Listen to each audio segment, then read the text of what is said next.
seductive.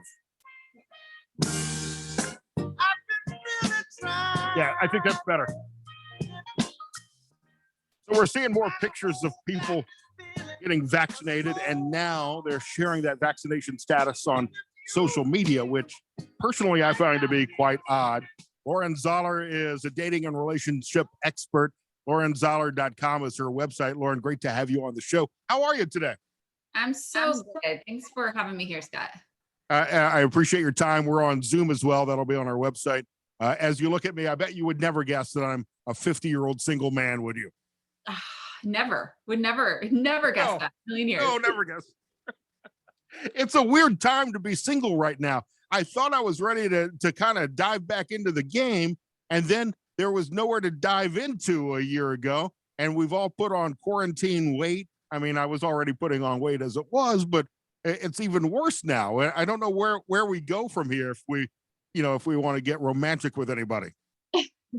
Well, the good news is that you still can, right? So many people have actually, me included, found love during the pandemic because so much of what we do is on social media or on dating apps. Now you can get really selective with who it is that you want to spend your time with before you actually go on a date with them. Yeah, but I mean, you're hot and I'm me. Oh, come on now.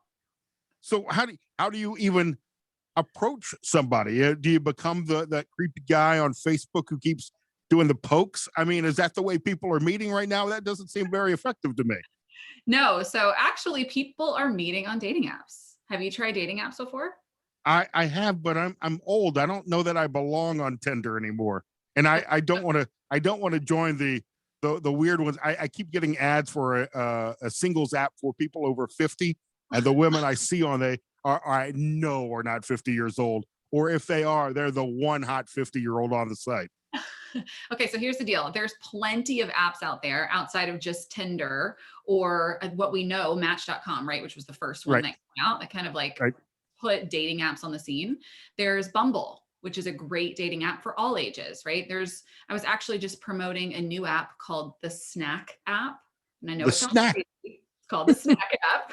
Well, I mean, Lord, you are a snack. See, I know, I do know what it means.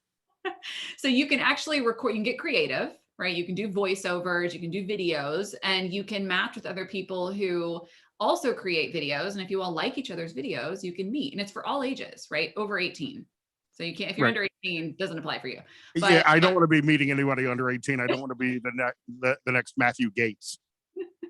But the beautiful thing about apps is that you can toggle, you can toggle what ages you want. You can get really specific. Like, do you want someone who works out regularly? Do you like someone who is interested in wine? You get to get really specific around your morals and kind of the physical aspects that you want in a partner. So as we move forward, as we start to come out of the pandemic, the vaccine becoming more available, I think we've got about a 30% vaccination rate in our area right now. Is that something that singles will be looking for? I mean, this is actually producing all sorts of new terms. We kind of joked about vacci-ing not too long ago, but now vacci-dating is a thing where if you put your status, single, married, divorced, vaccinated, and that's one of the things that apparently attracts other people to your profile on the dating apps is if you say that you are vaccinated. Absolutely. Yeah. So vacci-dating is a real thing. And just to kind of break down what it means, it's just what you explained. People are actually putting in their dating bios, or some apps have even gone so far as to put a toggle button that you can toggle whether or not you've been vaccinated. But people are starting to take the vaccination either seriously or not so seriously. So you can have that conversation and you can see in someone's dating bio whether or not they've been vaccinated. And then you can choose, right? If you want to continue to have conversations with them, depending on their vaccination status, or if you want to take it one step further and go on a date with them, depending on how they feel about the vaccine. This is an entirely new way for women to judge me. No. I mean, it really is. And it could work for you or against you, because from a psychological standpoint, I mean, sure, if you're going to be going out, if you're going to go have a nice dinner, get in the car, go somewhere and make out later, you want to know if they're vaccinated or not.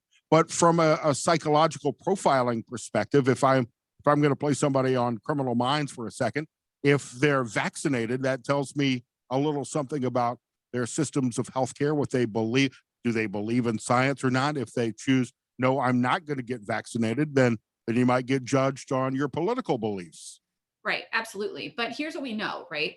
When you're looking for partnership and you're looking for, hopefully you're on the dating app because you're looking for a lifelong partner, or you're at least looking for someone to spend a significant amount of time with, Yeah, right? about 5 or 6 hours a night. Okay, maybe a little bit more than that if you're on the dating app. If that's what you're there for, nothing has changed in relation to dating than pre-pandemic. You still have to get really clear on what your morals are, what your values are, how you stand, and you want to operate with the people that you date. You need to have clarity on that before you step into the dating world, right? Because if you can step into the dating world, let's say that they didn't have that option on there, and you went on a date with someone who wasn't in alignment with what you really believe to be true for the vaccine, you're wasting your time, really. And a lot of that still boils down to masks. Are you going to wear a mask on a date? Or do you believe in masking? I mean, all these things that we're now being judged on critically because of the pandemic, let alone the entire aspect of just meeting and starting a relationship, whether it be physical or otherwise, with somebody during a time where there's not a lot of physical or in-person interaction. Absolutely. Absolutely. But it gives you clarity, right? So you have one more check of the box of how this person operates and their belief system before you even go on a date with them, which I think is almost a beautiful thing. Lauren Zoeller is with us. LaurenZoeller.com, LaurenZoeller.com. What other tips would you have for single guys, single gals who are listening and may dive into the dating app pool for the first time as we get vaccinated and want to go back out and support local restaurants and get out to eat and try to find somebody and find love right now? Yeah. So I would say dating apps tend to get a bad rap, right? People say, oh, they're worthless, or I only find people that want to hook up on apps. I don't find people that actually want to have a lifelong partnership. Yeah, And where are those girls? I want to find those are the ones I want to find. well, here's what I have to say about that. Okay. And this is kind of going to blow your mind a little bit. Dating apps aren't the problem.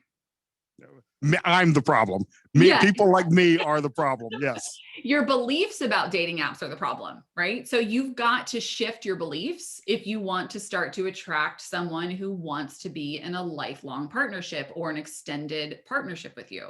So if you feel like you're having, if you feel like you're having trouble in the dating world, chances are you need to do a little bit of psychological work to figure out where you're blocking yourself from actually being able to call in the person you want to do life with. Would you also recommend for somebody like me Photoshop? No, I wouldn't, because you have to put yourself out there. There's a woman out there for you. I'm determined. I'm going to match you with someone. You're going to find me a match. One of my clients, I've got a plethora of female clients that come through my practice. I'll match you. So is that what you do? You're a matchmaker. Is that how things operate? An So expert?